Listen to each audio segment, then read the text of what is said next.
Dibuang oleh keluarga sendiri setelah nekat menikah dengan pria miskin. Setelah aku sukses kini mereka bersujud kepadaku. Halo Bunda, semoga Bunda semuanya dalam keadaan sehat dan bahagia ya. Sebelum masuk ke ceritanya, jangan lupa like, komen dan subscribe channel ini ya. Selamat menonton.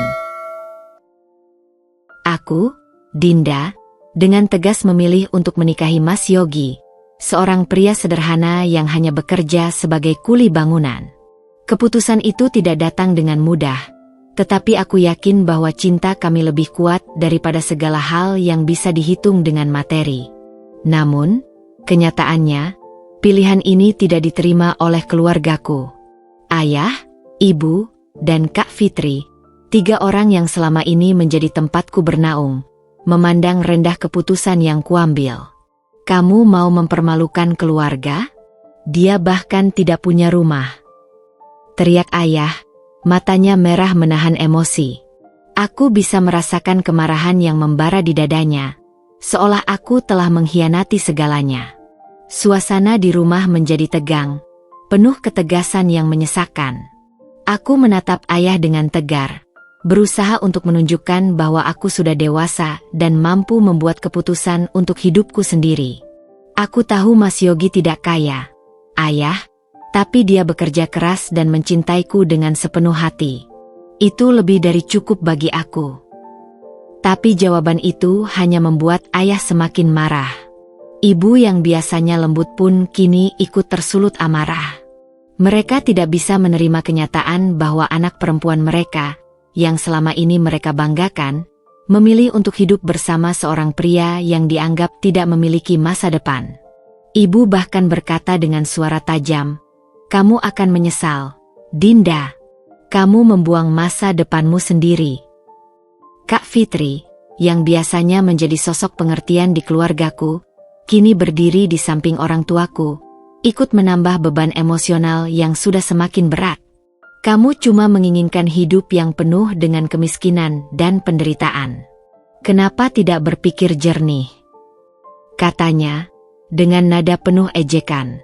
Seolah-olah hidupku sudah diputuskan untuk gagal. Namun, aku tetap teguh pada keputusan hatiku. Aku tidak peduli jika mereka tidak setuju, karena aku tahu apa yang aku rasakan. Mas Yogi, meskipun dengan segala keterbatasannya, adalah pria yang baik dan penuh cinta.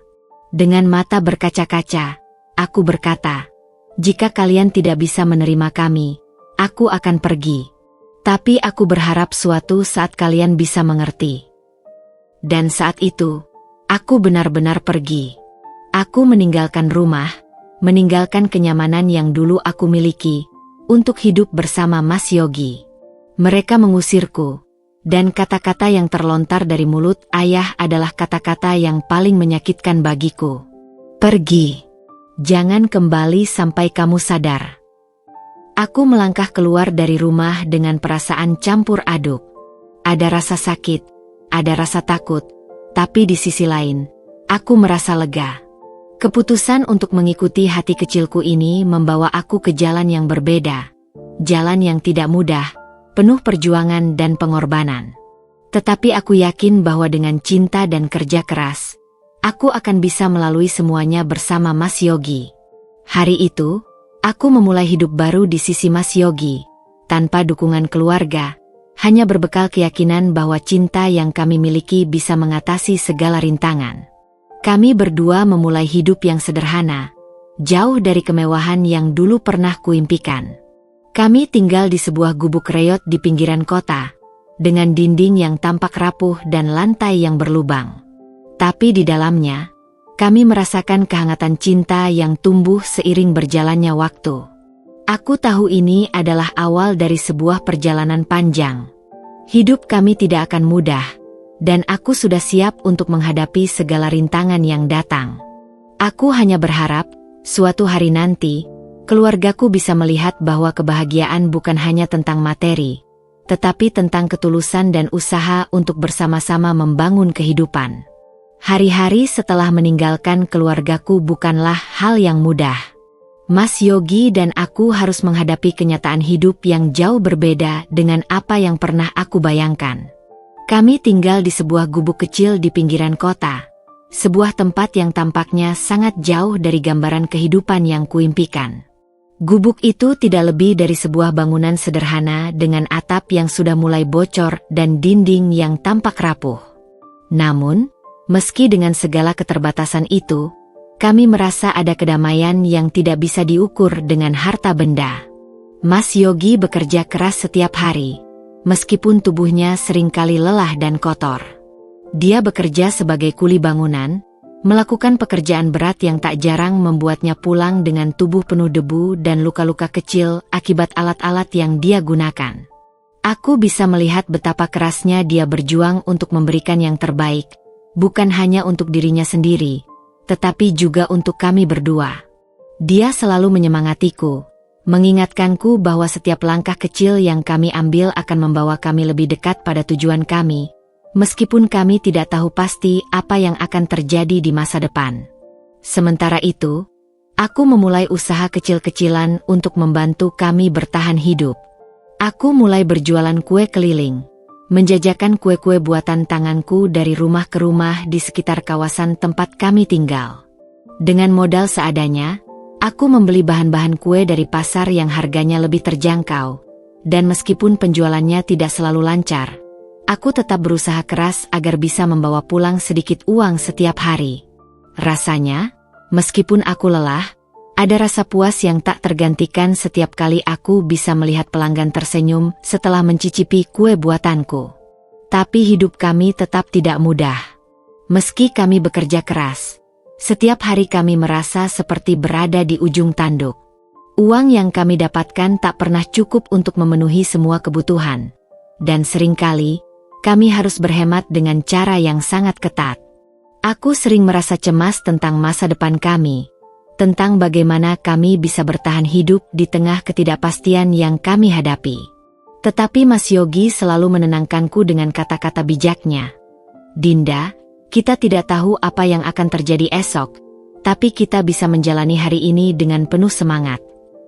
Suatu hari, ketika aku sedang berjalan kaki menuju pasar untuk membeli bahan kue, sebuah mobil mewah tiba-tiba berhenti di depanku. Aku menoleh dan melihat Kak Fitri, kakakku yang dulu selalu tampil modis dan penuh dengan gaya hidup mewah. Kini, dia berada di dalam mobil baru, tampak berbeda dari sosok kakakku yang dulu. Dia menatapku dengan tatapan sinis, seolah-olah melihatku dengan pandangan yang penuh rasa kasihan. Lihatlah hidupmu sekarang, Dinda. Pantas saja ayah malu, katanya dengan nada mengejek, sambil membuka jendela mobil.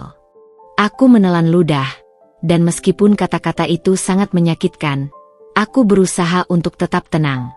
Kak Fitri selalu merasa lebih tinggi dariku. Hidupnya yang serba cukup, dengan segala kemewahan yang bisa dia nikmati, membuatnya merasa superior. Aku tahu, ini bukanlah hal baru bagi Kak Fitri. Sejak dulu, dia selalu melihat orang lain dengan ukuran materi. Aku tidak membalas kata-katanya.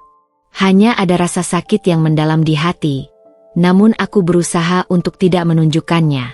Aku melanjutkan langkahku, meskipun hati ini terasa berat. Di sisi lain, aku tahu bahwa apa yang kami alami saat ini adalah buah dari keputusan yang kuambil. Aku memilih Mas Yogi, bukan untuk hidup dalam kemewahan, tetapi untuk menciptakan kebahagiaan bersama-sama, meskipun harus melewati masa-masa sulit. Namun, kejadian itu membuatku berpikir lebih dalam. Aku tahu bahwa meskipun kami hidup dalam keterbatasan, kami memiliki sesuatu yang jauh lebih berharga dari sekadar harta benda. Kami memiliki cinta dan kebersamaan yang tak bisa dihitung dengan angka. Tetapi terkadang, sulit untuk mengabaikan pandangan orang lain yang menganggap hidup kami sebagai kegagalan. Aku berjanji pada diriku sendiri, bahwa suatu saat nanti, aku akan menunjukkan pada Kak Fitri dan keluargaku bahwa hidup yang kami pilih bukanlah sebuah kesalahan. Meski kami tidak kaya, meski kami tidak memiliki segalanya, kami memiliki satu hal yang tak bisa mereka miliki, ketulusan hati dan keberanian untuk memilih jalan kami sendiri. Setiap malam, saat Mas Yogi pulang dan kami duduk bersama di gubuk kecil kami, aku merasa yakin bahwa kami akan bisa melewati semua ini. Mungkin tidak hari ini, mungkin tidak besok, tapi suatu saat nanti, kami akan mendapatkan kebahagiaan yang kami impikan, meski itu bukan kebahagiaan yang bisa diukur dengan uang. Ketika aku mengetahui bahwa aku hamil, sebuah kebahagiaan yang luar biasa menyelimuti diriku. Namun, kebahagiaan itu datang bersamaan dengan sebuah ujian besar yang harus kami hadapi. Mas Yogi dan aku, meskipun penuh semangat dan cinta, tetap harus menghadapi kenyataan hidup yang keras. Kehamilanku membawa kebahagiaan, tetapi juga membawa kecemasan. Aku tahu bahwa ini bukan waktu yang mudah untuk kami berdua. Kami masih jauh dari kata cukup, dan masalah keuangan selalu menghantui kami setiap hari. Kami tidak punya banyak uang, bahkan untuk kebutuhan sehari-hari, dan sekarang aku harus memikirkan biaya untuk perawatan kehamilanku. Aku tidak bisa membayangkan bagaimana kami bisa memenuhi semua kebutuhan bayi yang akan datang, apalagi mengurus pemeriksaan rutin ke dokter. Aku tidak ingin mengambil risiko dengan kesehatan bayi kami, tetapi kami benar-benar tidak punya banyak pilihan. Uang yang kami miliki hanya cukup untuk makan sehari-hari dan kebutuhan mendesak lainnya. Pernah suatu hari, saat aku merasa sangat lelah dan mual, aku mencoba untuk menghubungi ibu, berharap dia bisa membantu kami dalam keadaan seperti ini. Aku tahu, meskipun hubungan kami tegang sejak aku memilih untuk menikah dengan Mas Yogi, ibu tetap seorang ibu yang ingin membantu anaknya. Namun, harapanku itu segera hancur ketika ibu menjawab telepon dengan nada yang keras dan mengejek. Itu konsekuensi memilih suami miskin. Dinda, kamu harus tahu bahwa hidup itu bukan hanya soal cinta. Kamu harus berpikir realistis. Kalau mau anak sehat, kamu harus pergi ke dokter, dan itu butuh biaya. Mendengar kata-kata itu, hatiku teriris. Aku merasa seperti seorang anak yang kembali dipermalukan oleh ibunya sendiri. Aku tahu ibu kecewa, dan mungkin marah, karena aku tidak memilih jalan yang mereka inginkan. Tetapi, aku juga tidak bisa mengabaikan kenyataan bahwa aku sedang membawa kehidupan baru dalam perutku, dan aku ingin memberikan yang terbaik untuk anak kami. Aku tidak bisa menerima kata-kata ibu yang seolah-olah menganggap kehamilanku sebagai sebuah kesalahan besar. Mas Yogi, yang selalu mendukungku, hanya bisa memelukku erat dan mengusap punggungku dengan lembut. Dinda, kita akan baik-baik saja. Aku akan bekerja lebih keras. Kita akan bisa melewati ini. Namun, kata-kata itu, meskipun penuh kasih sayang, tidak mengurangi rasa cemas yang ada dalam hatiku. Setiap malam, aku terjaga memikirkan bagaimana kami bisa bertahan hidup, bagaimana kami bisa memberikan segala yang terbaik untuk bayi yang akan lahir. Kami bahkan belum bisa membeli banyak perlengkapan bayi, dan aku merasa cemas dengan masa depan yang semakin tidak pasti. Waktu berlalu, dan kehamilan ini semakin terasa berat. Aku merasa sering mual dan lelah. Tetapi aku tidak bisa beristirahat terlalu lama karena aku harus tetap berjualan kue. Meski sering merasa tak enak badan, aku tidak bisa berhenti bekerja. Setiap kali aku merasa lelah, aku hanya mengingat senyum Mas Yogi dan harapan untuk kehidupan yang lebih baik. Suatu hari, saat aku sedang berjalan pulang dengan kaki yang terasa sangat berat, aku bertemu dengan seorang ibu yang sudah beberapa kali membeli kue dariku.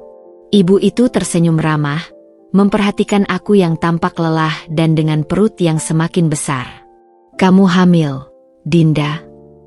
tanyanya dengan penuh perhatian. Aku mengangguk pelan. "Iya, Bu. Hanya saja, kami belum bisa mempersiapkan banyak hal."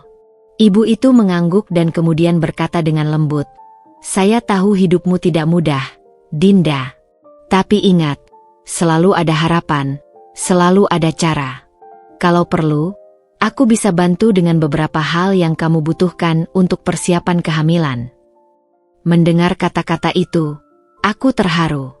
Ada begitu banyak kebaikan dari orang-orang di sekitar kami yang tidak pernah kami harapkan. Ibu itu bahkan memberiku beberapa peralatan bayi yang sudah tidak terpakai, dan beberapa saran tentang bagaimana mengelola kehamilan dengan lebih bijak.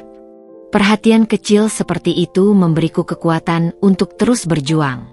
Aku menyadari bahwa meskipun kami hidup dengan keterbatasan, kami tidak pernah benar-benar sendirian. Namun, meski ada sedikit harapan yang datang dari orang lain, setiap harinya tetap terasa penuh tantangan. Setiap langkah yang kami ambil dalam kehamilan ini penuh dengan ujian. Aku merasa cemas akan masa depan. Tapi Mas Yogi selalu memberikan dukungan dan semangat yang tidak pernah pudar. Kami selalu saling mengingatkan bahwa apa yang kami miliki sekarang adalah cinta dan tekad untuk membangun masa depan bersama. Kehamilanku bukan hanya mengubah fisikku, tetapi juga mengubah cara pandang kami terhadap kehidupan. Kami semakin tahu bahwa hidup bukan hanya tentang berjuang untuk memenuhi kebutuhan materi, tetapi juga berjuang untuk menjaga impian dan harapan meski di tengah segala kekurangan. Aku tahu, meskipun perjalanan kami sulit, kami akan terus berjalan bersama. Karena aku yakin, kami akan mampu memberikan yang terbaik untuk anak kami, meskipun itu hanya datang dari cinta dan kerja keras. Kehidupan kami semakin menantang seiring berjalannya waktu. Meski Mas Yogi dan aku bekerja keras setiap hari, ada banyak hal yang terasa semakin berat. Aku yang mulai terbiasa dengan rutinitas baru sebagai ibu hamil dan berjualan kue, mulai merasa tertekan oleh pandangan orang-orang sekitar, terutama keluarga. Namun, apa yang paling menghancurkan hatiku adalah ketika aku mengetahui bahwa Kak Fitri, kakakku sendiri, telah menyebarkan rumor yang sangat kejam tentang diriku. Aku tidak pernah menyangka bahwa seseorang yang kuanggap sebagai keluarga, yang kuharapkan bisa mengerti dan mendukung, justru bertindak sebaliknya. Kak Fitri, yang dulu selalu tampak sempurna di mata orang, yang selalu hidup dalam kemewahan dan kenyamanan, kini menjadi sosok yang penuh kebencian terhadapku. Aku tak tahu apa yang memicunya. Namun rumor yang dia sebarkan benar-benar menghancurkan nama baikku dan bahkan mulai merusak usahaku. Kabar itu datang kepada kami begitu saja, dari tetangga yang tidak sengaja mendengar percakapan Kak Fitri dengan teman-temannya. Mereka mengatakannya dengan nada cemas, seolah khawatir kalau aku mendengarnya. "Dinda, kamu tahu nggak kalau Kak Fitri ngomong kalau kamu hamil di luar nikah?" Katanya. "Kamu nggak bisa mempertanggungjawabkan perbuatanmu." Dikatain begitu, kasihan deh. Dunia rasanya terhenti sejenak ketika aku mendengar rumor itu. Kak Fitri, yang seharusnya menjadi orang yang mendukungku dalam kondisi apapun, malah menyebarkan kebohongan yang sangat kejam. Aku merasa tercabik-cabik, hati ini terasa sangat hancur. Bagaimana mungkin dia tega mengatakan hal seperti itu? Padahal aku dan Mas Yogi sudah berjuang keras, berusaha untuk memberikan kehidupan yang terbaik meski dalam keterbatasan. Aku mengingat saat-saat indah kami bersama dulu, sebelum aku memilih untuk menikah dengan Mas Yogi. Kak Fitri selalu menjadi panutanku, meskipun ada kalanya aku merasa dia terlalu memaksakan standar yang tinggi. Namun, aku tidak pernah membayangkan dia akan sampai sejauh itu, mengorbankan nama baikku hanya untuk kepentingannya sendiri. Apakah dia begitu cemburu dengan hidup yang kami pilih, hingga harus menebarkan kebohongan yang begitu merusak? Aku merasa sakit hati, tapi lebih dari itu, aku merasa malu. Rumor itu menyebar begitu cepat di kalangan orang-orang yang mengenal kami, dan itu langsung berimbas pada bisnis kue kecil yang baru mulai tumbuh. Pembeli mulai berkurang, dan ada beberapa yang bahkan berhenti membeli kue dariku, seolah mereka percaya dengan fitnah yang beredar. Suatu malam, ketika aku pulang setelah berjualan dan Mas Yogi sedang beristirahat, aku duduk di sudut gubuk kami, menangis tanpa bisa menahan perasaan. Aku merasa dunia ini begitu tidak adil. Mengapa orang-orang yang paling dekat dengan kita, justru bisa melukai kita dengan cara yang sangat kejam? Mas Yogi datang menghampiriku dan duduk di sampingku, menggenggam tanganku dengan lembut.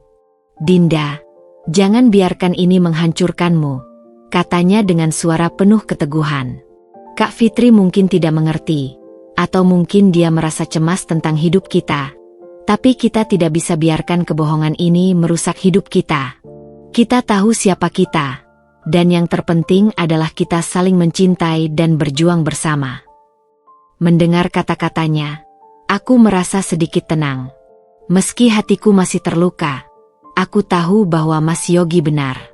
Kami tidak bisa membiarkan kebohongan dan fitnah menguasai hidup kami. Kami harus tetap bertahan.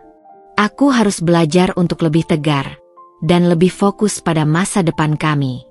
Namun, meskipun aku berusaha untuk tidak membiarkan rumor itu merusak hidup kami, kenyataannya tetap ada dampaknya. Bisnis kue kecilku yang selama ini menjadi satu-satunya sumber penghasilan kami mulai merosot. Beberapa pelanggan yang dulu setia mulai menjauh, takut dianggap terlibat dengan orang yang dituduh seperti itu. Aku merasa sedih, namun aku tahu, jika kami ingin bertahan, kami harus lebih keras berusaha. Mas Yogi, yang selama ini bekerja keras di lapangan, bahkan mulai pulang lebih larut untuk menambah penghasilan. Dia berusaha mencari proyek-proyek kecil yang bisa memberinya tambahan uang, dan meskipun dia lelah, semangatnya untuk memberi yang terbaik untukku dan bayi kami tidak pernah surut. Suatu malam, saat kami duduk bersama, aku berkata kepadanya, "Aku tidak tahu bagaimana bisa menghadapinya, Mas. Semua orang mulai menjauh dari kita. Apa yang harus kita lakukan?" Mas Yogi memandangku dengan penuh kasih dan berkata, "Kita tidak bisa mengubah apa yang orang lain pikirkan atau katakan tentang kita, Dinda. Tapi kita bisa memastikan bahwa kita tetap kuat dan tidak tergoyahkan. Kita punya satu sama lain, dan kita punya masa depan yang kita bangun bersama. Jangan biarkan kebohongan itu merusak apa yang sudah kita bangun."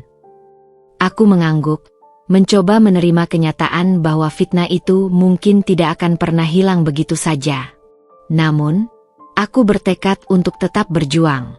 Aku tahu, suatu hari nanti, kami akan membuktikan bahwa cinta dan kerja keras kami lebih besar dari segala kebohongan yang pernah ada.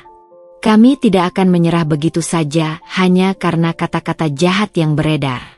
Kami akan tetap melangkah maju, bersama-sama. Hari-hari yang kami jalani semakin penuh dengan tantangan, dan seolah tak ada habisnya ujian yang datang silih berganti. Setiap langkah yang kami ambil terasa semakin berat, seolah-olah tak ada sedikit pun ruang untuk bernafas. Ketika kami merasa mulai bisa sedikit berdiri tegak, hidup kembali menghadirkan cobaan yang lebih besar dari sebelumnya. Kami mencoba bertahan, namun kadang, rasa lelah dan putus asa hampir membuatku kehilangan harapan. Kehamilanku yang semakin membesar menambah beban pikiranku. Tubuhku semakin mudah lelah dan seringkali merasa tidak nyaman. Namun aku tak bisa berhenti bekerja. Aku tahu bahwa kami tidak bisa bergantung pada Mas Yogi seorang diri.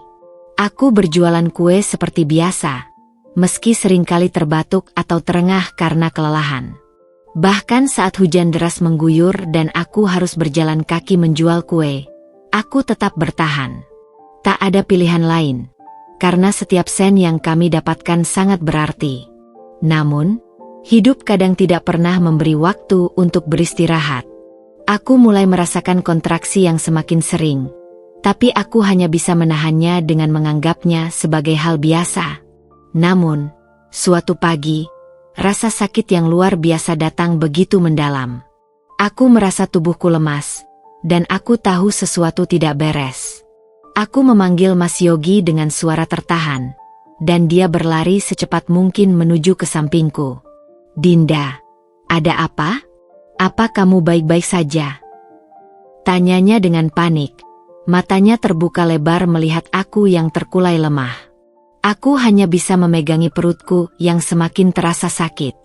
Dengan sekuat tenaga, Mas Yogi segera membawa aku ke rumah sakit, meskipun dia tidak punya cukup uang untuk biaya rumah sakit yang mahal. Ketika sampai di rumah sakit, dokter memberitahukan bahwa aku harus segera dirawat, karena bayiku lahir prematur dan membutuhkan perawatan intensif.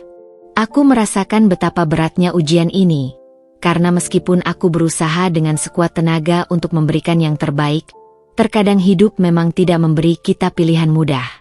Tapi musibah tak berhenti sampai di situ.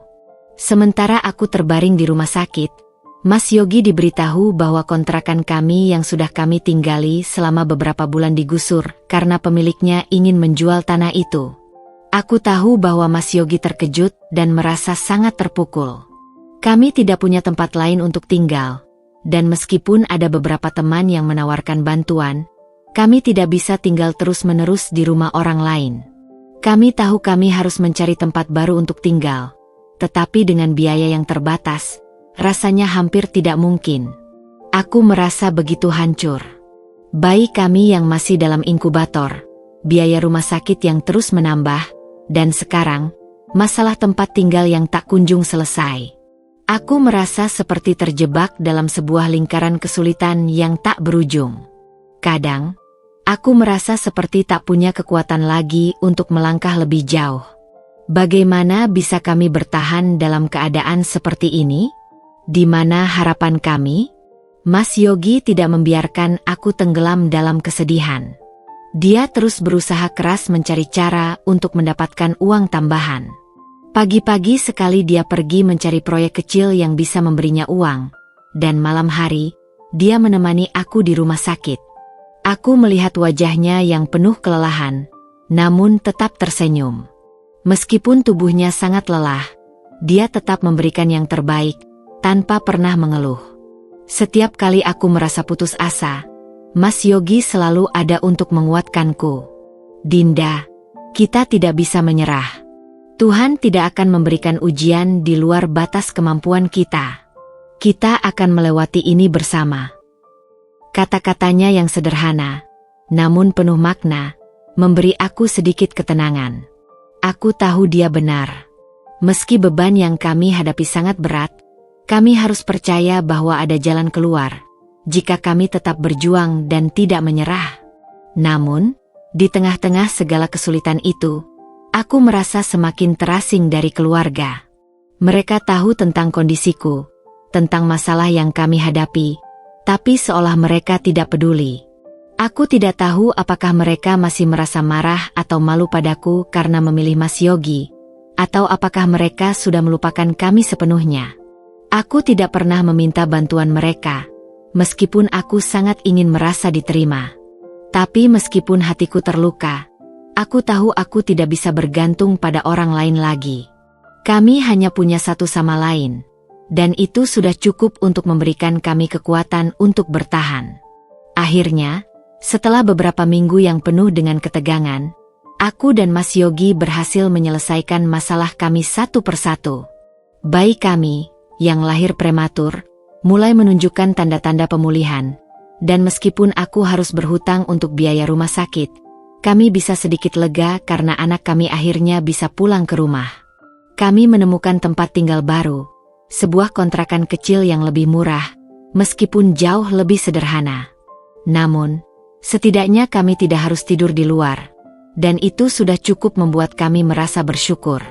Meskipun hidup kami masih penuh dengan kesulitan, aku merasa ada secercah harapan di ujung terowongan gelap itu. Mas Yogi tidak pernah menyerah, dan begitu juga aku. Kami belajar untuk lebih menghargai setiap langkah kecil yang kami ambil. Setiap hari kami semakin dekat dengan kebahagiaan, meskipun perjalanan ini masih panjang dan penuh dengan ujian.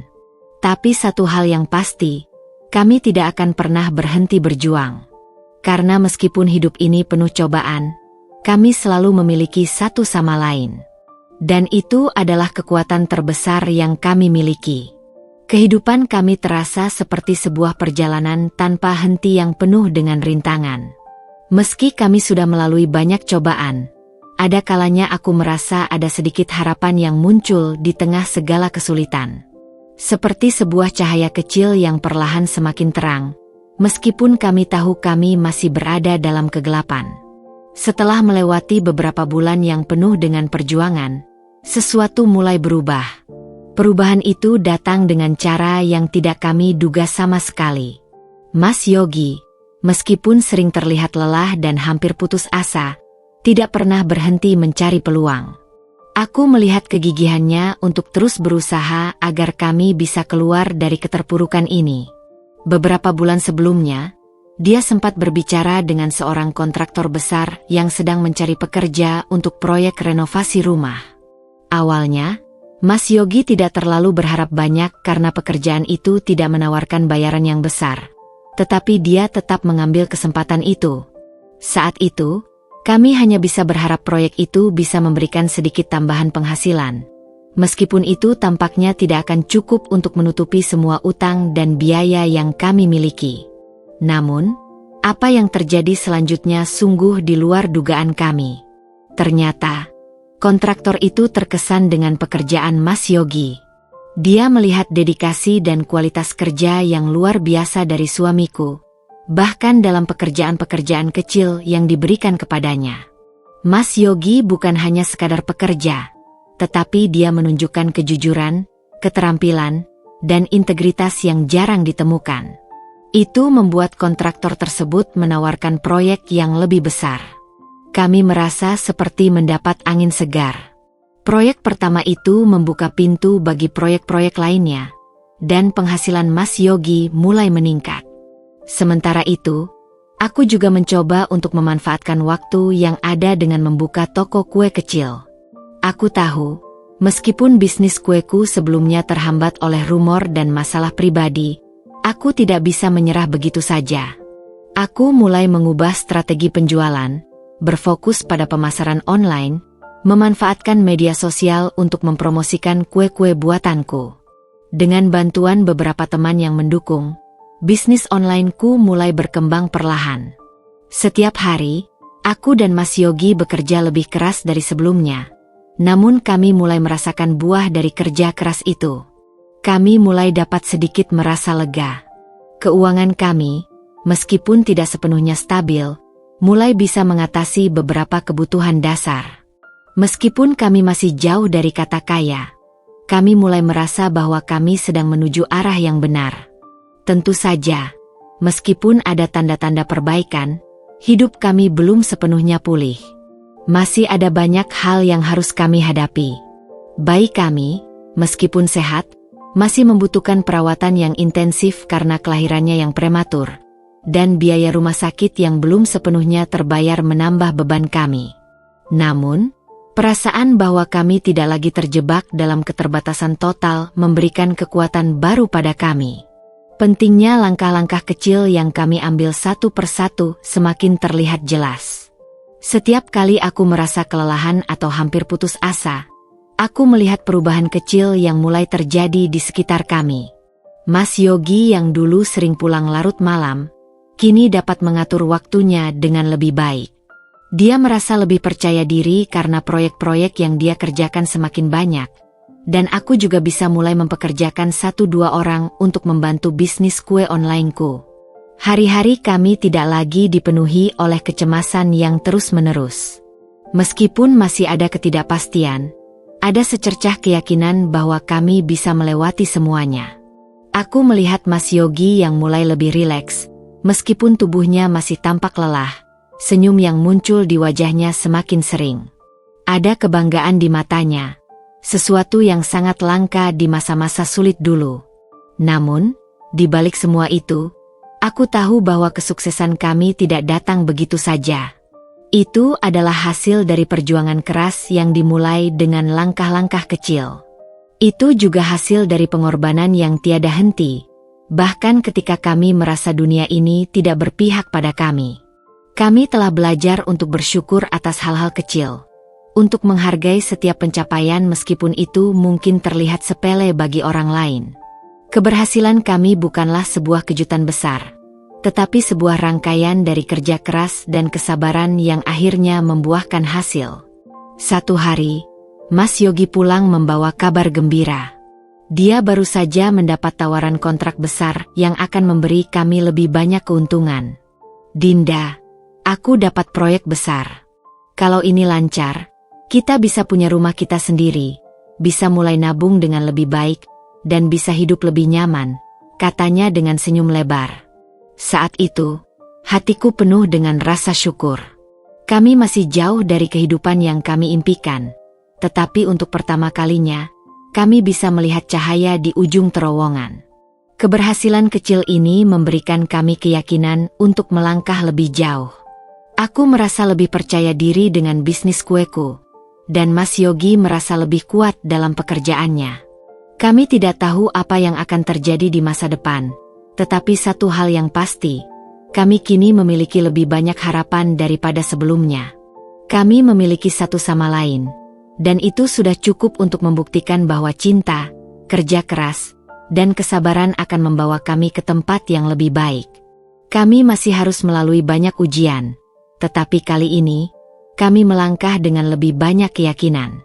Kami mulai melihat hasil dari kerja keras kami, dan itu membuat kami semakin yakin bahwa masa depan kami bisa lebih baik. Setelah melewati begitu banyak ujian dan kesulitan, akhirnya kami melihat hasil dari kerja keras yang kami lakukan selama ini. Meski tak ada yang mudah, aku merasa seolah kami mulai memetik buah dari jerih payah yang telah kami taburkan. Mas Yogi dan aku telah bekerja tanpa henti untuk mengubah keadaan.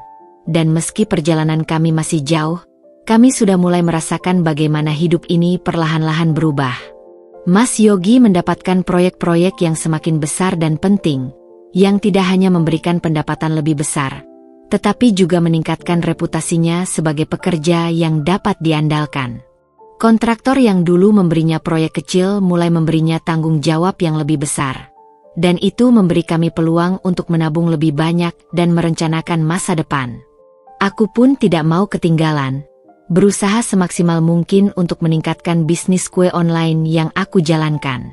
Seiring berjalannya waktu, aku mulai mendapatkan lebih banyak pelanggan setia, dan bahkan beberapa toko kecil mulai memesan dalam jumlah besar. Tak disangka, bisnis kecil yang dulu hampir gulung tikar kini mulai berkembang pesat. Meskipun kami belum sepenuhnya kaya, aku mulai merasa lebih tenang. Rumah kontrakan yang dulu sempit dan penuh keterbatasan kini digantikan oleh rumah sederhana yang kami beli dengan hasil jerih payah kami sendiri. Kami tak bisa membeli rumah mewah, tetapi rumah ini adalah simbol dari keberhasilan kami. Kami membeli sebuah rumah kecil, dengan halaman yang cukup untuk anak kami bermain. Rumah itu penuh dengan kenangan tentang perjuangan kami, dan setiap sudutnya menceritakan kisah tentang betapa kerasnya kami berusaha untuk sampai ke titik ini. Setiap kali aku melangkah ke rumah itu, aku merasa bangga. Ada rasa haru yang muncul di hati, mengingat betapa jauh perjalanan kami sejak tinggal di gubuk reot itu. Setiap dinding rumah ini mengingatkan kami tentang masa-masa sulit, tentang betapa kami harus berjuang untuk bisa hidup lebih baik. Aku dan Mas Yogi sering duduk bersama di ruang tamu yang sederhana, saling berbicara tentang rencana masa depan kami.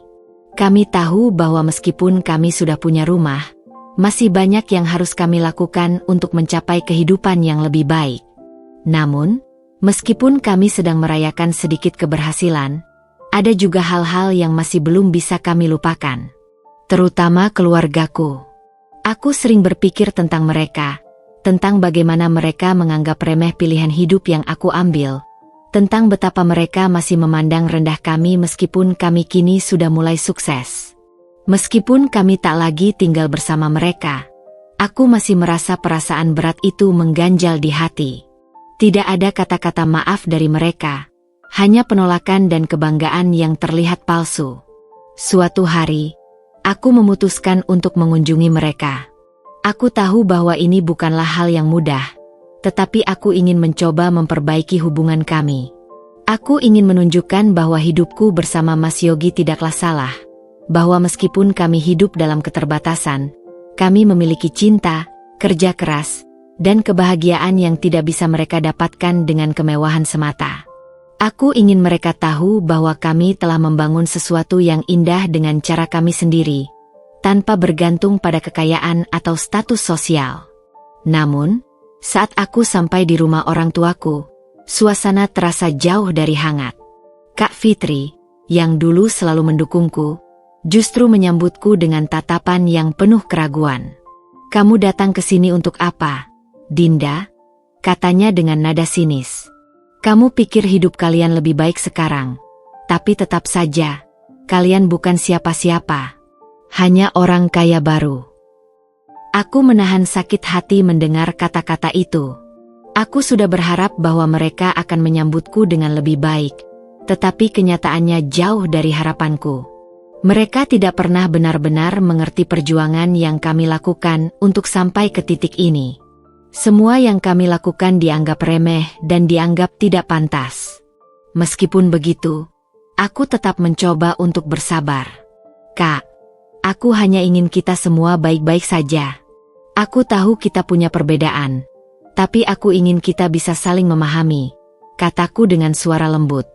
Aku ingin mengingatkan mereka bahwa meskipun aku memilih jalan yang berbeda, itu adalah pilihanku. Dan aku yakin ini adalah jalan yang benar bagi kami. Namun, Kak Fitri malah semakin keras berbicara. Tidak ada yang berubah, Dinda. Kalian tetap saja orang miskin yang berusaha menipu diri sendiri. Hidup kalian yang sekarang ini, jangan harap bisa bertahan lama. Kata-katanya membuat hatiku terasa sakit, tetapi aku mencoba menahan air mata. Aku tahu bahwa apapun yang aku katakan, dia tidak akan mengerti. Perasaan cemburu dan iri tampaknya menguasai dirinya, dan itu semakin memperburuk keadaan. Aku memutuskan untuk pergi dari rumah itu dengan hati yang berat. Kami sudah cukup berusaha untuk mendapatkan penerimaan mereka, tapi tampaknya mereka tidak akan pernah menerima kami seperti sekarang. Perjalanan kami yang panjang dan penuh perjuangan ini mungkin akan selalu terasa sulit untuk mereka terima. Namun, aku yakin bahwa suatu hari nanti, mereka akan melihat bahwa hidup kami lebih dari sekedar uang dan harta. Kami punya kebahagiaan, cinta, dan satu sama lain. Dan itu jauh lebih berharga dari apapun yang bisa mereka ukur dengan materi. Saat aku kembali ke rumah bersama Mas Yogi, kami duduk bersama di ruang tamu yang sederhana, memandang kehidupan yang kami bangun bersama. Kami mungkin belum mendapatkan pengakuan dari keluarga, tetapi kami memiliki lebih banyak hal daripada itu. Kami memiliki kebahagiaan yang datang dari hasil kerja keras, dari pengorbanan, dan dari cinta yang tak tergoyahkan. Aku memandang Mas Yogi dengan penuh rasa terima kasih. Kita sudah berhasil, Mas. Meskipun mereka tidak mengerti, kita tahu apa yang kita punya. Kita akan terus maju. Mas Yogi tersenyum lembut. Ya, Dinda. Kita buktikan bahwa kita bisa sukses, meski dengan jalan yang sulit. Yang penting, kita selalu berusaha dan tetap bersyukur. Kami berdua tahu bahwa meskipun banyak hal yang harus kami capai, yang terpenting adalah bagaimana kami menjalani hidup ini dengan penuh ketulusan dan perjuangan. Dan itu, bagiku, adalah awal dari kesuksesan yang sesungguhnya. Meskipun kami telah berhasil mencapai banyak hal, ada perasaan yang masih menggantung dalam diriku, perasaan yang datang dari hubungan dengan keluargaku. Kami telah berusaha untuk melupakan kesakitan yang ditinggalkan oleh mereka, tetapi kenyataannya, luka itu masih terasa setiap kali aku memikirkannya. Setelah bertahun-tahun hidup mandiri, aku memutuskan untuk mengunjungi orang tua dan mencoba memperbaiki hubungan kami, meskipun hatiku berat untuk melakukannya. Aku tahu ini bukan hal yang mudah, dan mungkin aku tidak akan mendapat sambutan yang hangat, tetapi aku merasa penting untuk memberi kesempatan bagi keluarga kami, terutama untuk anak kami, agar bisa merasakan kedekatan dengan kakek dan neneknya. Pada suatu akhir pekan, aku dan Mas Yogi memutuskan untuk pergi ke rumah orang tuaku. Kami sudah punya rumah kecil yang nyaman, dan meskipun itu jauh dari kata mewah, aku merasa sangat bersyukur. Kami ingin menunjukkan bahwa kami telah maju, tetapi bukan untuk menunjukkan kesombongan. Kami hanya ingin mereka melihat bahwa pilihan hidup kami tidak sepenuhnya salah. Kami tidak ingin hidup dalam kebencian, tapi mencoba membuka hati mereka, meskipun aku tahu itu akan sangat sulit. Setibanya di rumah orang tuaku, suasana terasa kaku. Kak Fitri yang biasanya ramah, kini hanya memandang kami dengan tatapan dingin. Ayah dan ibu, meskipun tidak mengucapkan kata-kata kasar, tidak bisa menyembunyikan ekspresi kecewa mereka. "Lihat kalian sekarang," kata Kak Fitri, dengan nada yang seakan menyindir. "Dasar orang kaya baru. Jangan kira kami akan terkesan dengan apa yang kalian punya." Aku menelan ludah, berusaha tetap tenang meskipun hatiku terasa perih mendengar kata-kata itu. Aku tahu dia masih menyimpan rasa cemburu, dan mungkin ada sedikit kebanggaan yang hancur di dalam dirinya setelah melihat kami yang dulu dianggap tidak ada, kini mulai punya kehidupan yang lebih baik. Namun, setiap kali Kak Fitri berbicara seperti itu, aku hanya bisa diam dan menahan amarah. "Iya, Kak," jawabku pelan, mencoba tidak terprovokasi. "Kami tahu hidup kami mungkin tidak sesuai dengan harapanmu. Tetapi kami bahagia dengan apa yang kami miliki sekarang. Dan itu tidak akan pernah tergantung pada apa yang orang lain pikirkan." Namun, sepertinya kata-kataku tidak cukup untuk meredakan ketegangan yang ada. Ayah ikut berbicara, kali ini dengan suara penuh kemarahan. "Kamu pikir dengan sedikit uang dan rumah itu, kamu bisa melupakan segala sesuatu yang kami berikan padamu?" tanyanya. "Kamu merasa bangga sekarang? Apa kamu pikir kami akan bangga dengan hidupmu yang penuh dengan kebohongan itu? Keluarga kita dulu dihormati, Dinda, tapi kamu memilih untuk menghancurkannya." Kata-kata itu begitu menyakitkan, namun aku berusaha untuk tetap tenang. Aku tahu aku tidak bisa mengubah pandangan mereka secepat itu. Aku hanya berharap suatu hari nanti mereka bisa melihat bahwa kebahagiaan kami bukanlah kebohongan atau kebanggaan semu, melainkan hasil dari kerja keras dan keinginan untuk bangkit dari keterpurukan. Aku menatap Mas Yogi, yang berdiri di sampingku dengan ekspresi wajah yang sangat serius. Kami berdua saling bertukar pandang, dan aku bisa merasakan bagaimana dia berusaha menahan kesedihannya. Dia tahu betul bahwa keluargaku tidak pernah bisa menerima dia, apalagi setelah mereka mengusirku dari rumah bertahun-tahun yang lalu. Namun, dia tetap ada di sampingku, memberikan dukungan yang tak ternilai. "Mas, mungkin kita harus pulang," bisikku kepadanya. "Sepertinya, mereka tidak akan pernah bisa melihat apa yang telah kita capai." Mas Yogi hanya mengangguk perlahan, dan kami mulai beranjak dari rumah itu. Sebelum kami benar-benar pergi, aku sempat menoleh sejenak, memandang keluargaku yang masih berdiri dengan wajah cemberut dan penuh penolakan. Ada rasa sakit yang sangat dalam di hati, namun aku tahu bahwa kami tidak bisa terus berharap pada mereka untuk memberi dukungan. Mungkin, dalam hati mereka merasa kami telah mengkhianati mereka, memilih hidup yang berbeda dan menjalani jalan yang mereka anggap sebagai kesalahan. Namun, aku juga tahu bahwa kebahagiaan sejati tidak akan datang dari pengakuan orang lain, melainkan dari kedamaian dalam diri sendiri dan usaha yang kami lakukan dengan tulus. Saat kami tiba di rumah, suasana hati kami sedikit suram. Namun, begitu aku melangkah masuk dan melihat rumah kecil kami, aku merasa sedikit lebih tenang. Di sini, bersama Mas Yogi dan anak kami, aku merasa bahwa segala sesuatu yang kami perjuangkan selama ini telah membawa kami pada kebahagiaan yang sejati. Aku tidak perlu lagi mencari pengakuan dari orang lain. Kami telah membuktikan bahwa meskipun kami bukan orang kaya, kami bisa sukses dengan cara kami sendiri. "Tak apa, Dinda," kata Mas Yogi lembut saat kami duduk di ruang tamu, hanya berdua. "Mereka tidak perlu mengerti kita. Yang penting kita tahu kita sudah melakukan yang terbaik. Kita punya satu sama lain, dan itu lebih dari cukup." Aku menatapnya, merasakan cinta dan kehangatan yang datang dari suamiku. Memang, kami tidak memiliki harta yang melimpah, tetapi kami punya sesuatu yang jauh lebih berharga: kebersamaan, cinta, dan tekad untuk terus maju, apapun yang terjadi. Dan itu, lebih dari apapun, adalah kesuksesan sejati yang tak bisa diukur oleh standar orang lain. "Terima kasih, Mas," kataku, tersenyum. "Kita sudah cukup bahagia. Dan aku percaya, suatu hari nanti, mereka akan mengerti." Kehidupan, seperti halnya sebuah roda yang berputar, selalu memberikan kejutan yang tak terduga. Dulu, keluarga kami adalah simbol keberhasilan dan kemewahan di mata banyak orang. Ayah yang sukses berbisnis, Kak Fitri yang selalu memamerkan barang-barang mewah, serta rumah besar yang kami tinggali, semuanya tampak sempurna. Namun, kini, seiring berjalannya waktu, semua itu mulai runtuh, satu persatu, seperti bangunan yang tidak lagi mampu menahan beban yang semakin berat.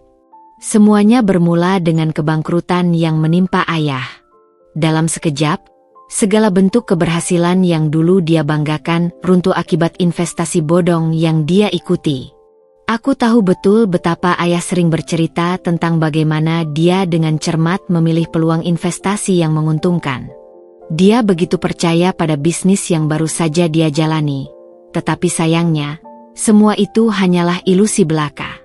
Banyak orang yang terjebak dalam janji manis dan investasi yang menggiurkan, termasuk ayah. Ketika kenyataan itu mulai terungkap, rasanya seakan dunia mereka hancur berkeping-keping. Aku merasa sangat terguncang mendengar kabar ini. Sebagai anak, tentu aku ingin membantu. Tetapi hati kecilku juga tahu bahwa ini adalah akibat dari kesombongan dan keputusan buruk yang telah mereka buat. Ayah yang dulu penuh percaya diri, kini tampak sangat rapuh. Ketika aku menemui mereka untuk pertama kalinya setelah kabar kebangkrutan itu, aku melihat seorang pria yang telah kehilangan segalanya. Tidak hanya hartanya, tetapi juga harga dirinya. Rumah megah yang dulu kami tinggali kini kosong, disita oleh bank sebagai bagian dari proses penyelesaian utang. Ibu tampak lebih tua dari usianya, wajahnya pucat dan matanya redup, seperti seseorang yang telah kehilangan semangat hidup. Yang lebih memprihatinkan lagi adalah fakta bahwa setelah kebangkrutan ini, ayah dan ibu terjerat dalam utang yang sangat besar. Banyak orang yang datang menagih hutang, sementara mereka tidak bisa lagi membayar. Semua ini tentu sangat menghancurkan, terlebih bagi ayah yang merasa telah gagal sebagai kepala keluarga. Bahkan, beberapa teman lama mereka mulai menjauh, tak ingin terlibat dalam kesulitan yang mereka alami. Aku bisa merasakan betapa kesepian dan terisolasinya mereka. Kak Fitri, yang selalu terlihat sempurna dengan segala fasilitas hidup yang dimilikinya, juga tidak luput dari masalah. Suaminya, yang dahulu merupakan seorang pengusaha sukses, tiba-tiba menceraikan dia setelah mengetahui bahwa dia terlibat dalam hubungan gelap dengan seorang pria lain. Semua yang dulu dipamerkan Kak Fitri, mobil mewah, perhiasan, dan kehidupan sosial yang gemerlap, sekarang hanya tinggal kenangan. Kak Fitri yang dulu penuh percaya diri kini terlihat sangat rapuh, seakan tak tahu harus berbuat apa. Aku ingat betul bagaimana dulu dia sering menertawakan hidup kami yang sederhana. "Kamu cuma akan terus hidup seperti ini, Dinda," kata Kak Fitri beberapa tahun yang lalu. "Aku punya segalanya, dan kamu hanya akan selalu menjadi istri seorang pria miskin." Kini, aku melihatnya terpuruk, terjerat dalam masalah pribadi dan perceraian. Kak Fitri yang dulu begitu sombong kini menjadi bayangan dari masa lalu yang penuh dengan kesalahan. Aku tahu bahwa di balik semua kejadian ini, ada pelajaran yang berharga untuk keluarga kami.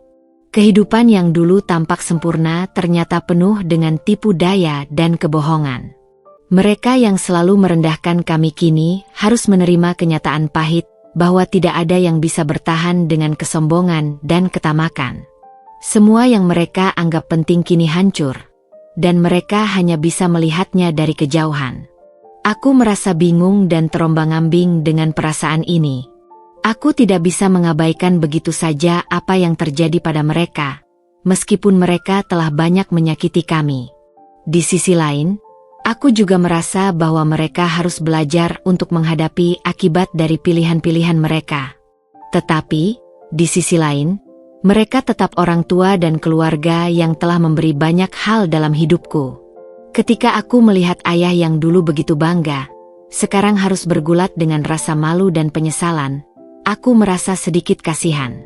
Namun, apakah ini adalah pelajaran hidup yang harus mereka terima? Aku tahu, Ini adalah ujian yang harus mereka hadapi. Dalam kesulitan dan penderitaan ini, mereka mungkin akan belajar untuk lebih rendah hati dan menghargai apa yang mereka miliki. Tetapi, seperti halnya kami yang telah melalui banyak kesulitan untuk sampai ke titik ini, aku berharap mereka juga bisa menemukan jalan menuju kebahagiaan yang sesungguhnya. Sebuah kebahagiaan yang tidak ditentukan oleh harta dan status, melainkan oleh hubungan yang penuh kasih sayang dan kebersamaan. Setelah beberapa minggu berlalu, kabar buruk terus datang. Ibu jatuh sakit, dan keadaan kesehatannya semakin memburuk. Keterbatasan biaya membuat kami semakin terjepit, dan aku merasa cemas. Ibu yang dulu penuh semangat kini tampak sangat lemah dan rentan. Tidak ada cukup uang untuk berobat, dan aku merasa sangat tertekan melihat kondisi mereka yang semakin sulit. Rasa takut kehilangan ibu semakin besar dalam hatiku. Dengan segala keraguan dan kebingungannya, aku akhirnya memutuskan untuk membantu mereka, meskipun dengan hati yang masih terluka.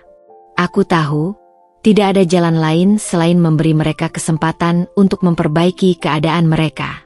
Dan aku bertekad, meskipun mereka telah merendahkan kami, kini saatnya kami memberikan kasih sayang dan dukungan yang mereka butuhkan, sekaligus berharap bahwa mereka bisa kembali menemukan jalan hidup yang lebih baik. Hari itu, ketika aku sedang menyusun rencana untuk melanjutkan usaha toko kueku, telepon di meja kerja berdering. Aku tidak mengharapkan siapapun menghubungiku pada jam segini, jadi aku agak terkejut saat melihat nama ibu muncul di layar. Aku ragu sejenak, karena dalam beberapa minggu terakhir, kami tidak banyak berkomunikasi. Namun, akhirnya aku menjawabnya, meskipun hatiku sedikit cemas. "Dinda, anakku." Suara ibu terdengar sangat lemah, hampir seperti berbisik. Aku bisa merasakan adanya kesedihan yang begitu dalam dari kata-katanya. "Ibu minta maaf. Kami sudah tidak punya siapa-siapa lagi." Aku terdiam. Mendengar kata-kata itu, hatiku terasa tertusuk. Rasanya seperti ada beban yang berat menekan dadaku, membuat napasku sedikit terhenti. Setelah beberapa saat, aku mencoba mengendalikan perasaanku. "Ibu, apa yang terjadi? Kenapa ibu tiba-tiba menghubungiku?" Tanyaku dengan suara pelan, berusaha tetap tenang meskipun dalam hati aku merasa bingung dan cemas. Ibu terdiam sejenak, mungkin untuk mencari kekuatan dalam kata-katanya.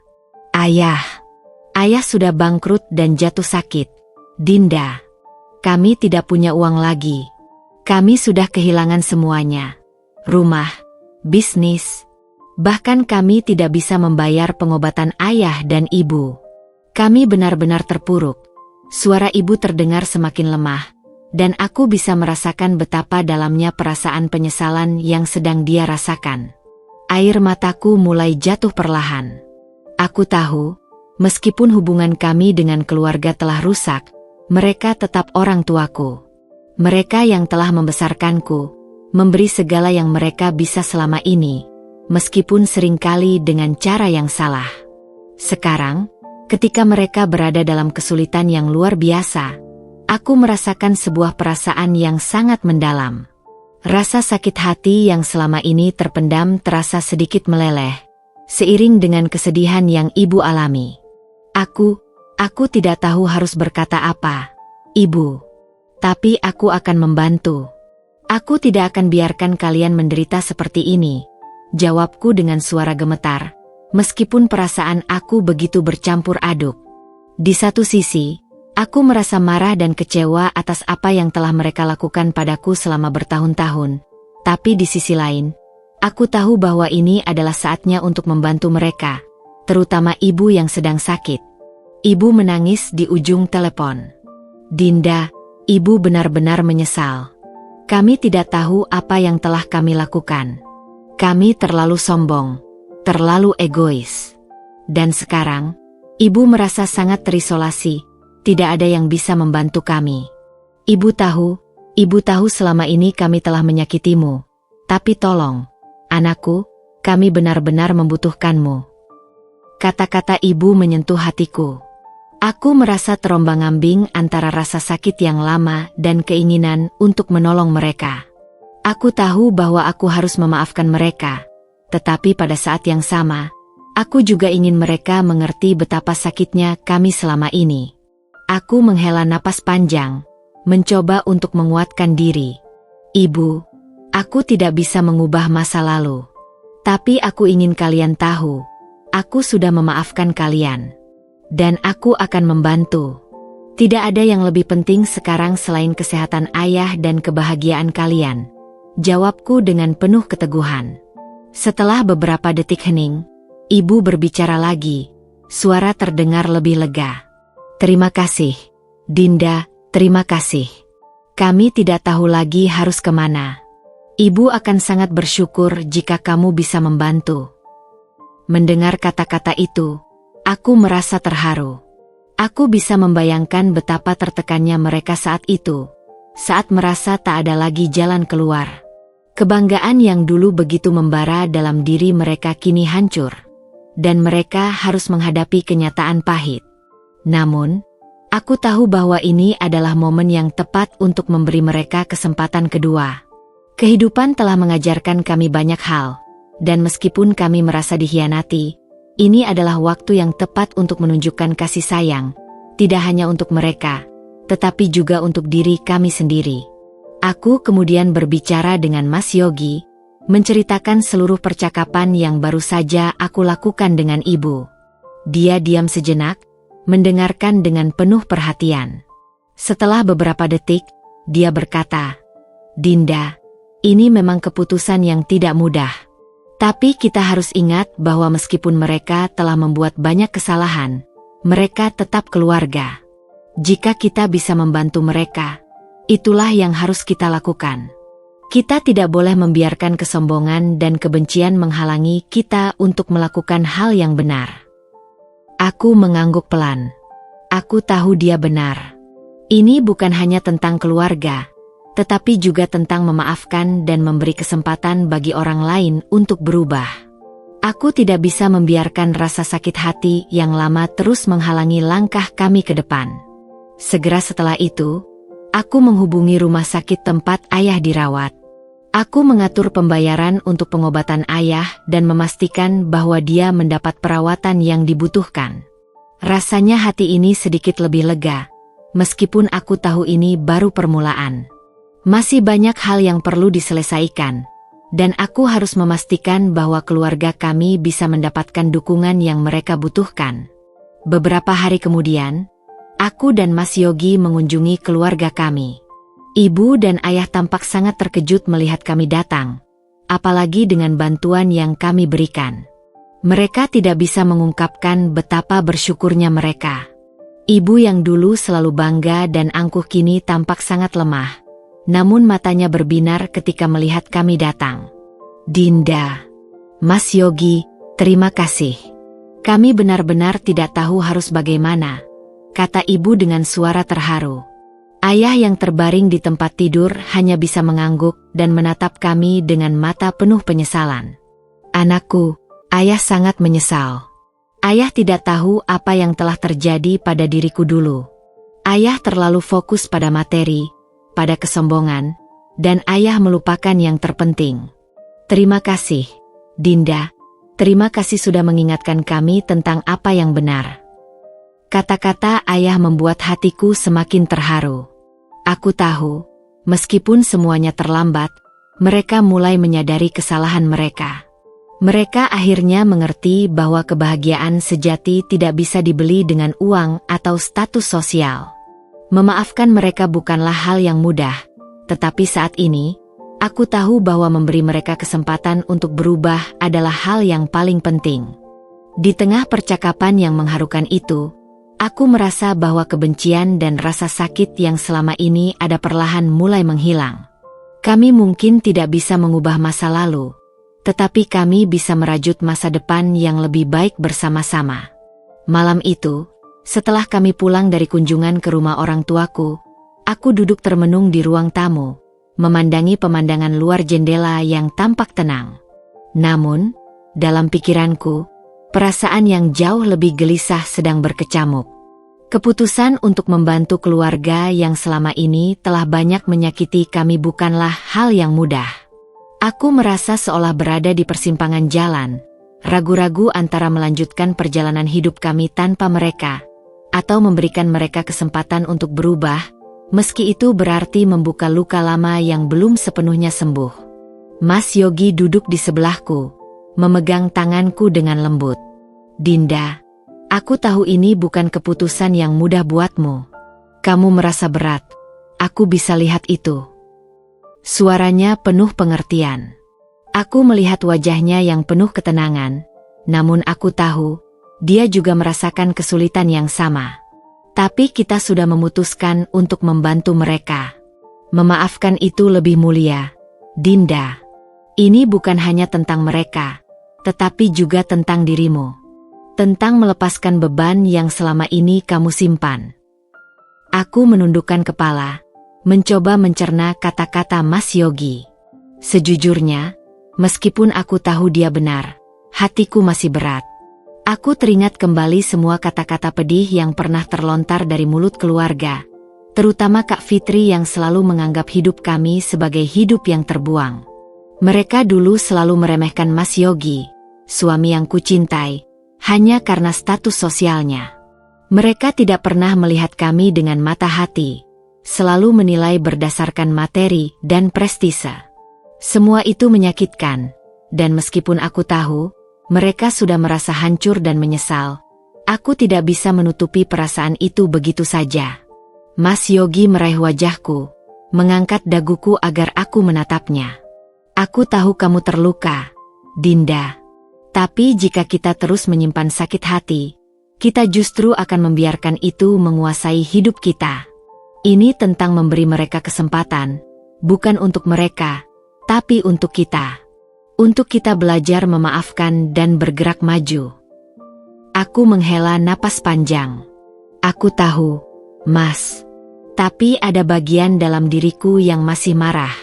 Mereka tidak hanya membuatku terluka, tapi mereka juga melukai kita sebagai pasangan. Aku merasa seperti kami dipandang rendah. Dulu, mereka selalu menganggap kami tidak akan bisa sukses. Dan sekarang, aku takut mereka datang hanya karena melihat apa yang kami capai. Mas Yogi tersenyum kecil, menatapku dengan tatapan yang penuh pengertian. Aku tahu perasaanmu, Dinda. Kita memang sudah berjuang keras. Tapi lihat kita sekarang. Kita bisa hidup lebih baik, karena kita berdua saling mendukung. Memaafkan itu bukan berarti kita lemah. Justru, itu menunjukkan betapa kuatnya kita. Mereka harus belajar dari kita, dan kita memberi mereka kesempatan untuk berubah. Itu yang paling penting. Aku terdiam, membiarkan kata-kata Mas Yogi meresap dalam hatiku. Aku memikirkan semua yang telah kami lewati bersama, semua kesulitan yang pernah kami hadapi, dan bagaimana kami berhasil melewatinya dengan kerja keras dan cinta. Jika kami bisa menghadapi segala tantangan itu bersama, apakah mungkin kami bisa memberikan kesempatan yang sama pada keluarga yang telah meremehkan kami? Apakah memaafkan mereka benar-benar bisa membawa kedamaian bagi kami? Aku menunduk, mencerna kata-katanya. Aku tahu bahwa Mas Yogi benar. Kami berdua telah melalui banyak hal, dan kami masih bertahan. Aku merasa bahwa inilah saatnya untuk membuktikan pada diri sendiri bahwa cinta dan pengampunan adalah kekuatan yang lebih besar dari rasa sakit dan dendam. Ini bukan hanya tentang keluarga kami, tetapi juga tentang bagaimana kami membangun hidup kami yang lebih baik, tanpa beban kebencian. Baiklah, Mas. Aku akan melakukan ini. Aku akan memberi mereka kesempatan. Tapi, aku juga ingin mereka belajar dari kesalahan mereka. Aku tidak bisa menerima begitu saja, tanpa ada perubahan nyata. Mereka harus mengakui kesalahan mereka dan benar-benar berusaha untuk memperbaiki diri, kataku dengan tegas, meskipun masih ada keraguan di dalam hatiku. Mas Yogi tersenyum lebar, seolah lega mendengar keputusan yang aku buat. Aku tahu kamu bisa melakukannya, Dinda. Kita akan bersama-sama menjalani ini. Tidak ada yang mudah, Tapi kita sudah melaluinya bersama, dan kita akan terus melangkah maju. Aku percaya kita bisa melewati ini. Aku mengangguk perlahan, merasakan keteguhan hati yang semakin kuat. Aku tahu keputusan ini akan membawa banyak perubahan dalam hidup kami. Ini bukan hanya soal membantu keluarga, tetapi juga tentang bagaimana kami mengatur langkah kami ke depan. Kami sudah membuktikan bahwa meskipun segala rintangan datang, kami bisa bertahan. Kini, waktunya untuk memberi kesempatan kepada keluarga yang pernah menolak kami untuk berubah, untuk belajar dari kesalahan mereka, dan untuk bersama-sama membangun kehidupan yang lebih baik. Aku siap, Mas, kataku akhirnya, dengan penuh keyakinan. Ini keputusan yang sulit, tapi aku percaya kita bisa melewatinya. Kami berdua saling berpegangan tangan, merasakan kekuatan dalam kebersamaan. Hari-hari berikutnya akan penuh dengan tantangan, tetapi kami siap menghadapinya. Untuk pertama kalinya dalam waktu yang lama, aku merasa seolah beban besar dalam hatiku mulai terangkat. Memaafkan bukanlah hal yang mudah, tetapi aku tahu ini adalah langkah pertama menuju kedamaian dan kebahagiaan yang sejati. Setelah pertemuan yang emosional kala itu, aku merasa sedikit lebih tenang. Meskipun masih ada banyak hal yang harus dipertimbangkan. Masih ada rasa ragu dan kekhawatiran yang mengendap dalam hatiku. Tetapi aku tahu ini adalah langkah yang harus kami ambil. Kami sudah memberi mereka kesempatan untuk mengakui kesalahan dan meminta maaf. Namun, aku juga sadar bahwa memberi mereka kesempatan kedua bukan berarti segala sesuatunya akan langsung berubah begitu saja. Aku perlu memastikan bahwa perubahan itu tidak hanya sekedar kata-kata, tetapi juga tindakan nyata. Hari berikutnya, aku dan Mas Yogi memutuskan untuk duduk bersama keluarga dan menetapkan syarat-syarat jika mereka ingin mendapat bantuan dari kami. Aku ingin mereka tahu bahwa meskipun kami memaafkan, kami tidak bisa begitu saja melupakan segala yang terjadi tanpa ada usaha nyata dari mereka. Tidak ada jalan pintas untuk memperbaiki hubungan yang telah rusak begitu lama. Kami harus memastikan bahwa mereka benar-benar berusaha untuk berubah, bukan hanya karena keadaan mereka yang kini terpuruk, tetapi karena mereka benar-benar menyesali semua kesalahan mereka. Ketika kami bertemu kembali di rumah orang tuaku, suasananya jauh berbeda dibandingkan dengan sebelumnya. Ada keheningan yang lebih dalam. Seolah-olah setiap kata yang akan diucapkan harus dipikirkan dengan hati-hati. Ibu dan ayah duduk di sofa. Wajah mereka tampak lelah, tetapi ada sesuatu dalam tatapan mereka yang berbeda, sebuah harapan yang baru. Kak Fitri juga hadir, meskipun raut wajahnya masih menunjukkan rasa canggung dan tidak nyaman. Aku bisa merasakan ketegangan yang masih menguasai ruangan, tetapi aku tahu bahwa kami semua berusaha untuk membuka lembaran baru. Aku menghela napas, lalu mulai berbicara. Kami datang ke sini untuk memberi kesempatan. Tapi ada beberapa hal yang harus kalian pahami. Kami tidak bisa hanya melihat perubahan dalam kata-kata, tapi juga dalam tindakan. Ini adalah kesempatan terakhir yang kami berikan. Aku menatap ibu dan ayah bergantian, kemudian beralih ke Kak Fitri yang duduk di pojok ruangan, menundukkan kepala. Jika kalian ingin kami membantu, ada syarat-syarat yang harus dipenuhi. Mas Yogi yang duduk di sampingku menambahkannya. Suaranya penuh dengan ketegasan namun tetap lembut. Kami sudah melewati banyak hal bersama, dan meskipun kami memaafkan, kami ingin melihat usaha nyata dari kalian. Tanpa itu, kami tidak bisa terus melangkah bersama. Ibu menatap kami dengan mata yang sedikit berair, tampak bingung namun juga khawatir. Apa yang kalian inginkan dari kami, Dinda? Kami siap berusaha. Aku mengangguk pelan, kemudian membuka syarat-syarat yang sudah kupertimbangkan dengan matang. Pertama, kalian harus mengakui kesalahan kalian di depan keluarga besar. Tidak hanya kami, tapi juga semua orang yang pernah kalian nilai rendah. Ini bukan untuk menghukum, tetapi agar kalian benar-benar bisa memahami kesalahan yang telah kalian buat dan mulai memperbaiki diri. Kak Fitri mendongak mendengar ini, matanya terbelalak, seakan tak percaya dengan apa yang aku katakan. Apa? Itu sangat memalukan. Suaranya meninggi. Mengakui kesalahan di depan orang banyak? Aku tidak bisa. Aku menatap Kak Fitri dengan penuh kesabaran. Kak Fitri, aku tahu ini tidak mudah. Tetapi itu adalah bagian dari proses untuk menunjukkan bahwa kalian benar-benar menyesal. Kalau kalian ingin kami percaya, kalian harus berani mengambil langkah ini. Jika kalian tidak bisa melakukannya, maka tidak ada gunanya kita berbicara lebih lanjut. Ibu mencoba menenangkan Kak Fitri yang mulai terlihat gelisah. Kak Fitri, dengarkan Dinda. Ini bukan untuk menghukum, tapi untuk membuktikan bahwa kita bisa berubah. Kita harus memulai dari sesuatu yang besar untuk memperbaiki hubungan kita. Aku melanjutkan, syarat kedua, Kak Fitri harus bekerja di tokoku untuk sementara waktu.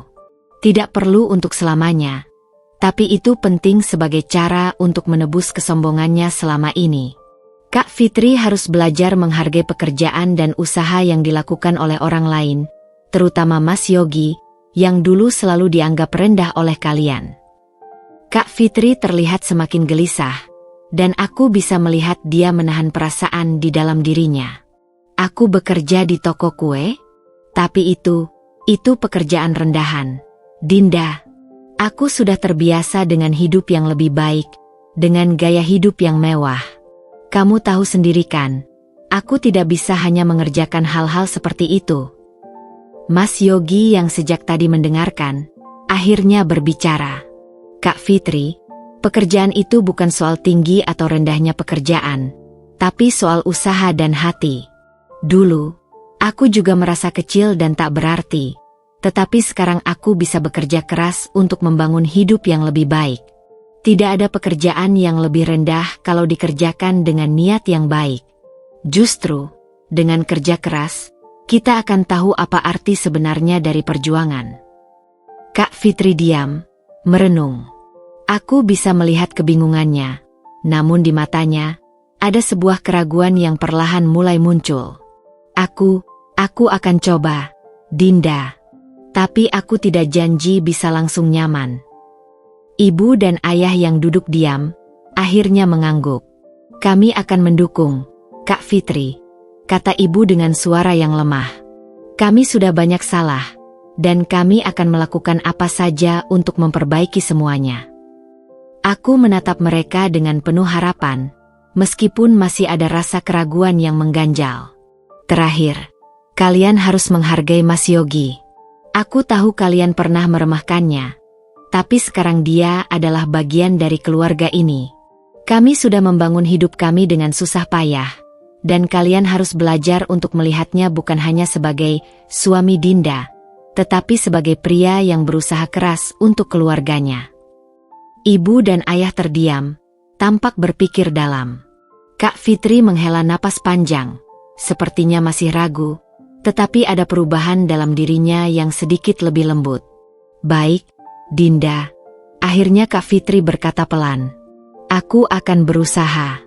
Aku memang banyak salah, dan aku ingin berubah. Mas Yogi memegang tanganku, tersenyum padaku, dan aku bisa merasakan dukungannya yang begitu kuat. Ini memang bukan keputusan yang mudah, tetapi kami sudah membuat langkah yang besar untuk memulai perubahan. Aku tahu jalan kami masih panjang, dan tidak ada jaminan bahwa semuanya akan berjalan mulus. Tetapi dengan syarat-syarat ini, aku berharap kami bisa memulai perjalanan baru yang lebih baik, untuk keluarga kami dan untuk diri kami sendiri. Kami akan membantu kalian. Tapi ingat, perubahan ini tidak akan terjadi dalam semalam. Semua ini membutuhkan waktu, usaha, dan keinginan untuk menjadi lebih baik, kataku dengan tegas. Ibu, ayah, dan Kak Fitri mengangguk perlahan, dan aku bisa merasakan bahwa meskipun masih ada ketegangan, ada sebuah harapan baru yang mulai tumbuh di antara kami. Semuanya dimulai dengan langkah pertama ini, memberi kesempatan, memaafkan, dan belajar untuk berubah. Hari-hari setelah menetapkan syarat-syarat untuk membantu keluarga kami, terasa penuh dengan ketegangan namun juga harapan. Proses perubahan bukanlah sesuatu yang bisa dipaksakan begitu saja. Ia harus tumbuh dengan alami, meskipun terkadang itu memerlukan waktu yang cukup panjang. Namun, aku merasa bahwa langkah yang kami ambil sudah benar. Kami memberi mereka kesempatan untuk memperbaiki diri, dan sekarang, yang terpenting adalah melihat apakah mereka benar-benar serius untuk berubah. Kak Fitri yang sebelumnya sangat arogan, mulai menunjukkan perubahan yang cukup nyata. Aku tahu dia merasa tertekan dengan syarat-syarat yang kami berikan, terutama bekerja di toko kue kami. Tetapi sedikit demi sedikit, aku bisa merasakan ada perubahan dalam dirinya. Dia tidak lagi mengeluh seperti dulu, bahkan mulai terbuka untuk belajar. Setiap pagi, meskipun dengan wajah yang masih terlihat canggung, dia datang lebih awal ke toko, membantu menata kue, dan melayani pelanggan. Aku bisa melihat kerendahan hati dalam tindakannya, meskipun kadang-kadang ada ragu yang masih tersisa di matanya. Di awal-awal, Kak Fitri banyak mengeluh dan menganggap pekerjaan di toko kue adalah pekerjaan yang tidak sesuai dengan statusnya. Namun, seiring berjalannya waktu, dia mulai menghargai kerja keras yang kami lakukan setiap hari. Dia mulai berbicara lebih banyak tentang kesulitan yang pernah dialami, tentang bagaimana dia merasa tersisih dan terperangkap dalam gaya hidup mewah yang ternyata tidak memberikan kebahagiaan sejati.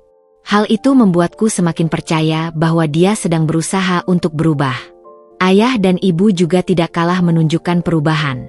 Ayah yang dulu sangat terobsesi dengan kekayaan dan status sosial, kini mulai lebih sering duduk bersama kami di meja makan, mendengarkan cerita kami, dan menghargai setiap perjuangan yang kami lalui. Ibu, yang dulu selalu terlihat tegang dan penuh kekhawatiran, kini lebih sering tersenyum, meskipun senyum itu masih tampak malu-malu. Kami mulai berbicara lebih terbuka tentang masa lalu, dan meskipun itu sulit, aku merasa ada sebuah ikatan yang mulai terjalin kembali. Pada suatu sore, setelah seharian bekerja di toko, kami duduk bersama di ruang tamu. Ibu tiba-tiba berbicara dengan suara pelan, seolah-olah ingin memastikan bahwa kata-katanya tidak terlalu terburu-buru. Dinda, aku tahu aku banyak salah. Aku sering melupakan apa yang lebih penting dalam hidup ini. Aku terlalu fokus pada hal-hal duniawi dan melupakan kalian. Tapi sekarang, aku mulai menyadari, kebahagiaan tidak datang dari kekayaan atau harta. Aku terdiam sejenak, merenung. Mendengar ibu mengungkapkan kata-kata itu membuat hatiku semakin lembut. Ibu, aku tahu kamu menyesal, kataku pelan. Aku tidak menyalahkan ibu lagi. Aku hanya ingin kita bisa menjadi keluarga yang lebih baik, yang saling mendukung, bukan saling menyalahkan. Mas Yogi yang duduk di sampingku, menyentuh tanganku dengan lembut. Kita semua sudah melewati banyak hal, Bu. Tidak ada yang bisa mengubah masa lalu, tapi kita bisa memilih untuk hidup lebih baik ke depannya. Ayah menatap kami dengan tatapan yang penuh penyesalan, tapi juga ada kebanggaan di matanya.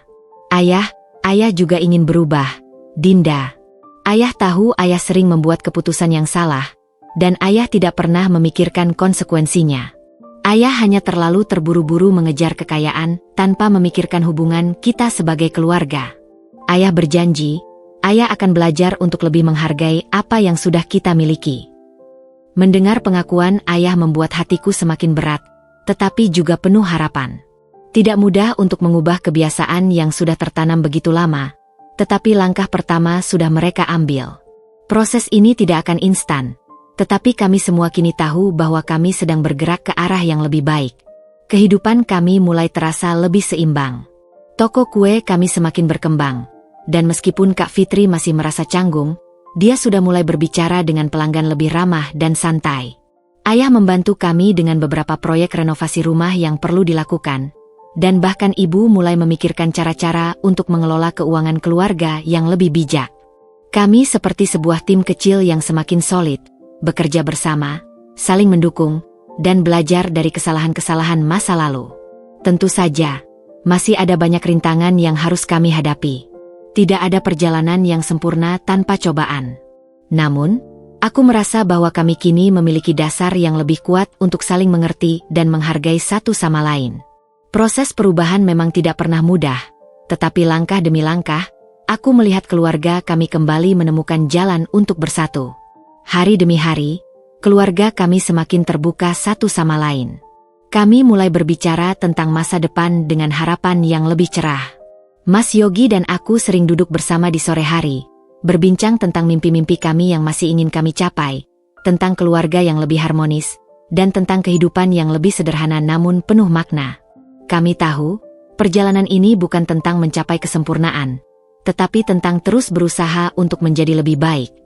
Aku tidak pernah membayangkan hidup kita akan berubah secepat ini, kataku kepada Mas Yogi suatu malam, ketika kami duduk di depan rumah sambil menikmati secangkir teh hangat. Dulu, aku hanya berharap kita bisa bertahan. Sekarang, aku mulai merasa bahwa kita bisa lebih dari itu. Mas Yogi tersenyum, mengusap rambutku dengan lembut. Kita sudah melalui banyak hal, Dinda. Tidak ada yang lebih indah selain melihat kita bersama-sama membangun masa depan yang lebih baik.